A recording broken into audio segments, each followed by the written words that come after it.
During your prep as a non-engineer, were there any challenges compared to, say, what engineers would have, right? So there is a level playing field right now.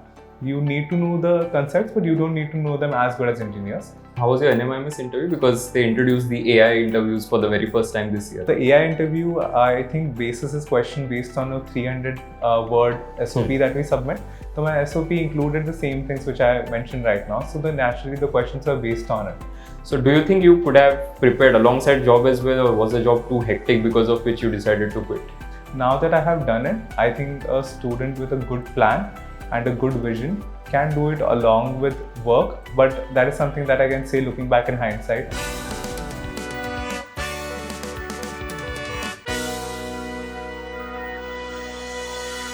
Hi everyone.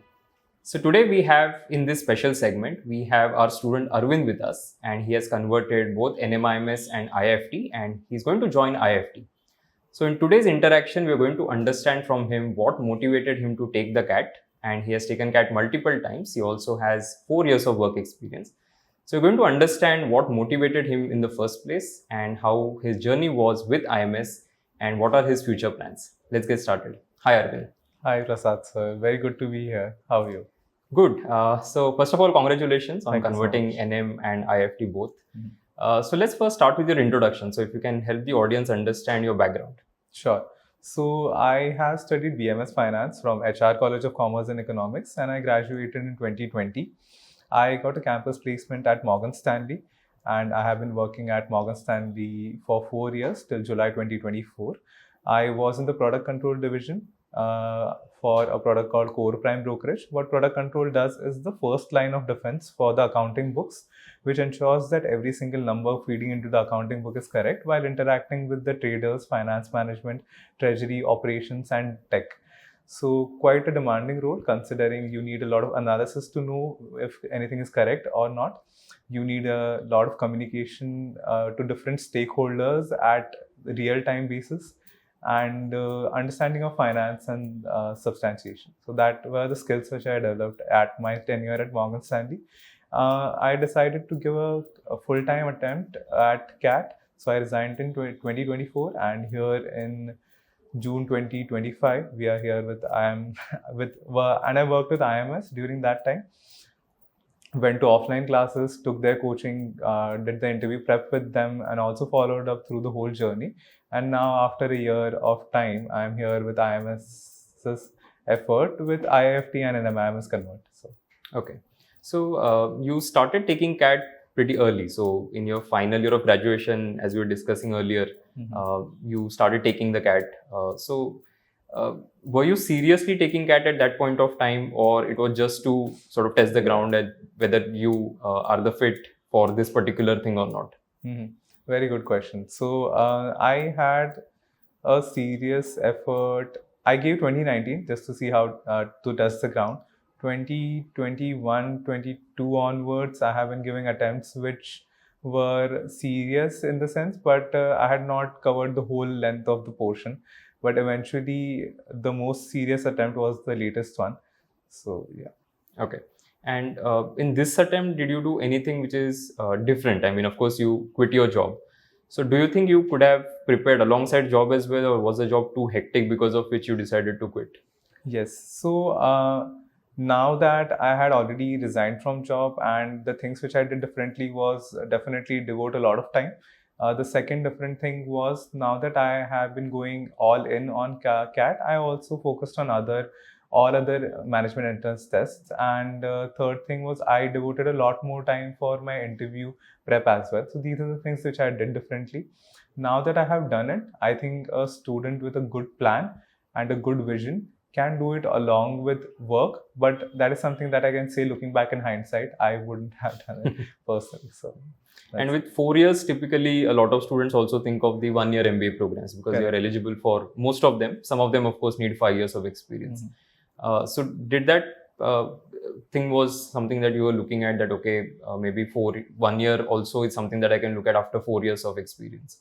Yes, so I was considering 1 year MBA, but deep down I knew that I wanted a 2 years program where in the first year I would touch upon all the different aspects of an MBA subjects and understand them in depth before going into a specialized field in the second year. So that helped me decide and choose between those two options, and I chose for the second 2 years full-time MBA program. Okay. So you took majority of the entrances this year. So alongside CAT, you also sort of ensured that you are applying to more B schools as well. So you converted both NMIMS and IIFT, right? And you started with NMIMS. So how did you, first of all, decide between NM and IIFT? Because you already started at your program at one place, and now you got the IIFT result. Now you need to go to IIFT. So what were those parameters that you considered?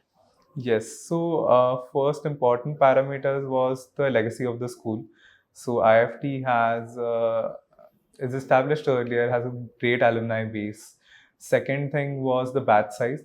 IFT has 390 odd batch size, and NMIMS has more number of students per batch. Third was the specialization that I wanted to do. I am inclined towards the finance field, and IFT is a great school for that. Another factor was also that was part of the case study competitions in my undergrad, wherein the team went to nationals and internationals. IFT is known for that case study medal. So that was also one factor which decided me to choose. Okay. And during your prep as a non-engineer, were there any challenges compared to, say, what engineers would have, right? So maybe quant, was that an issue for you? Because typically that is what a lot of students believe. So for those of our students who will be watching this, what were your challenging areas? Was quant a problem for you? So if you can just shed some light on that. Yes, definitely. So there is naturally a difference between an engineering and a non-engineering background student. So which generally arises in quants and also in DILR. I'll touch upon DILR first. So DILR, naturally, I am more afraid of DILR. So the one thing which I wanted to did this year differently was went through all the sets from 2020 onwards, 2019 onwards. And once you went through that first round, then you know that something can come to similar pattern. But if I haven't gone through every set, looks like what is this new thing? So that is something which I did. And for quants, one great thing, our mentor Pranav Upadhyay, he used to teach us quants and DILR. He mentioned that the topics where an engineer has advantage, the complexity has reduced. So a non-engineering background student can understand the basics and solve those questions where you don't need that much level of understanding which an engineering background has. So there is a level playing field right now. You need to know the concepts, but you don't need to know them as good as engineers. And yeah, that is one. Okay. So let's talk about the IIFT interview experience. Yes. So because you converted both NM, IIFT. Now, if you were to think of your interview experiences at both the places, we can speak a little bit about that. And which one was, according to you, after the interview, that you felt that, okay, I'm going to convert this? Yes, good question. So for IIFT and NMIMS, I felt after the interview, I had a feeling that I would convert. IIFT, I had a little less comfort stating that there's a lot of competition. The way IIFT interview went was, first part was the extempore plus GDPI. I had my interview on day one and on first slot itself, so we don't know how it's going to be. So I was waiting in the group discussion table, and before starting that discussion, I had worked on cryptocurrencies and blockchain with one of my friend Aman Agarwal in 2021.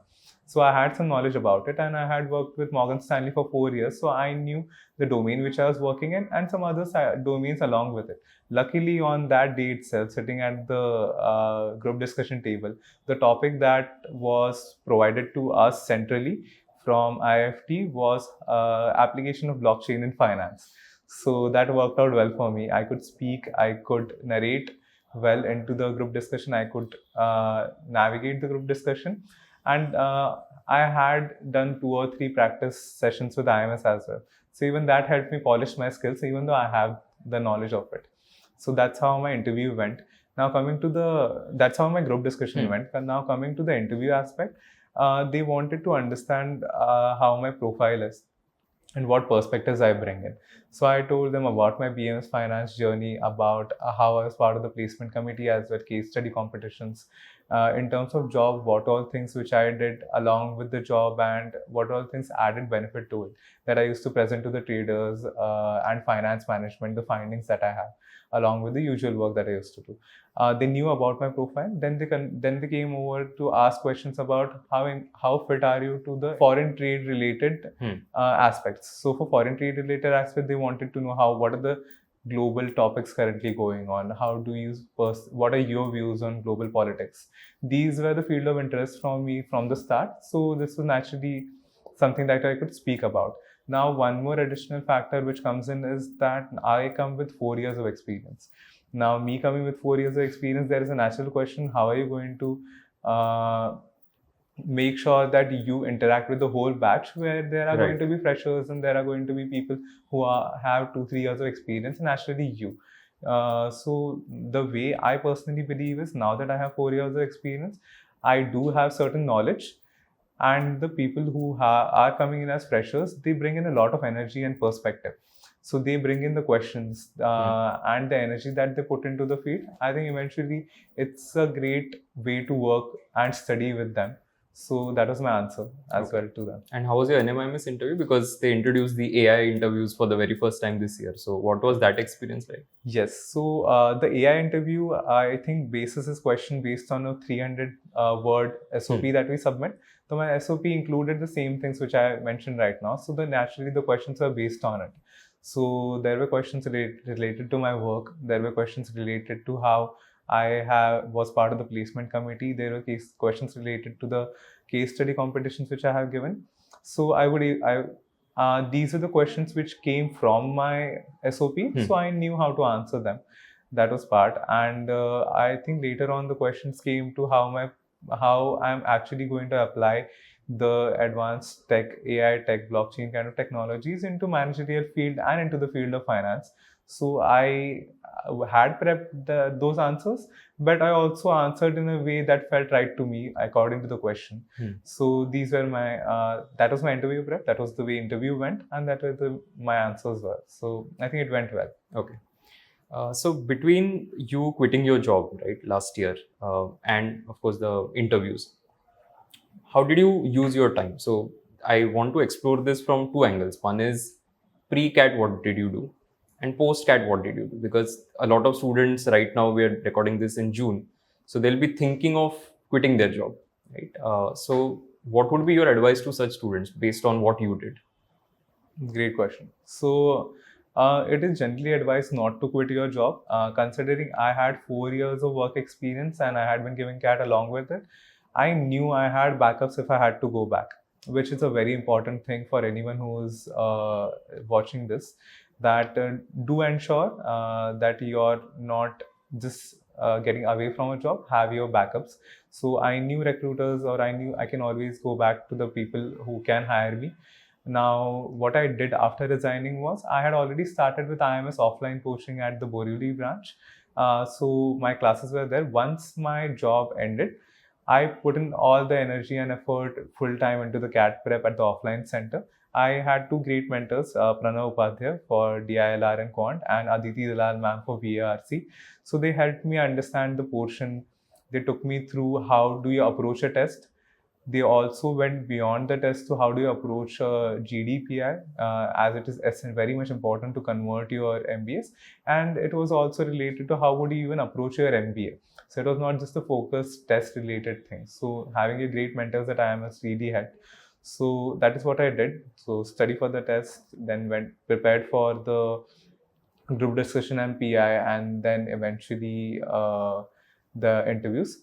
Now, I knew that I'm inclined towards finance. I have worked in finance, and eventually I would want to be specializing in that field. So I wanted to give CFA level 1 before I start my MBA journey. So I had scheduled it in May. The May timeline worked for me because I knew that my interviews would be done by March, and the tests are done in November, by Jan 1st, Right. first week of Jan. That is the last exam that you attend. For me personally, that was the last exam I was giving. I started preparing for CFA level 1 along with my GDPI prep. So I did it parallelly till the middle of March. Once my interviews were done, all the interviews, I put in all the effort in my CFA level prep 1, and I gave it 2 months later, which was in May. But I had planned this all together since October itself and registered for it. Okay. Would you recommend CFA L1 to students who might be thinking of similar career choice? I mean, finance. Do you think they should do CFA L1 before they start their MBA? I think it's going to be quite difficult. It is difficult, but if you really plan to do it and plan your time in a way wherein you can deal with two things at a time, which is your interview prep with CFA prep, then I think you can give it a try. But I would suggest do plan it very well. Just don't jump into it and say that it will work out. But yeah, if you really want to do it and if you want that CFA level 1 tag before going for B school, I think the correct timeline to attempt while preparing would be in May once your interviews are done. Okay. So now if you reflect on the journey, right, is there anything that you would like to change? Is there anything that I would like to change? I think the answer which comes from within is I think I wouldn't like to change anything, because all of this experience helped me become the person I am right now and are going to help me even beyond that. So I wouldn't change from a philosophical perspective. What I would change from a very practical perspective is that make sure you're not afraid of DILR. Solve all the sets once from the exams from 2019 onwards. So past CAT papers. Past is CAT what you'll papers. focus on. Solve previous year questions from quants. Solve them if you're very much afraid of it, like I was. Once you solve them, you know that this is what worst case can happen. Now then you have your nerves under control. Study limited topics very much in depth, and then you can go and give your CAT and other entrance exams. Okay, I think this was very insightful. Got to understand a lot of things about how somebody with 4 years of experience would navigate this whole journey. And I'm sure there are a lot of takeaways for freshers as well, as to because some of them might be thinking whether to take up a job or not to take up a job, or for working professionals whether to quit the job, not quit the job, and so on. So a lot of insights, a lot to learn from your journey. So thank you so much for taking out time, and we wish you all the best, and congratulations to you once again. Thank you so much, Prasad sir. It's great to be coming back to IMS and contributing to the journey of the students over here. So thank you so much. Thank you.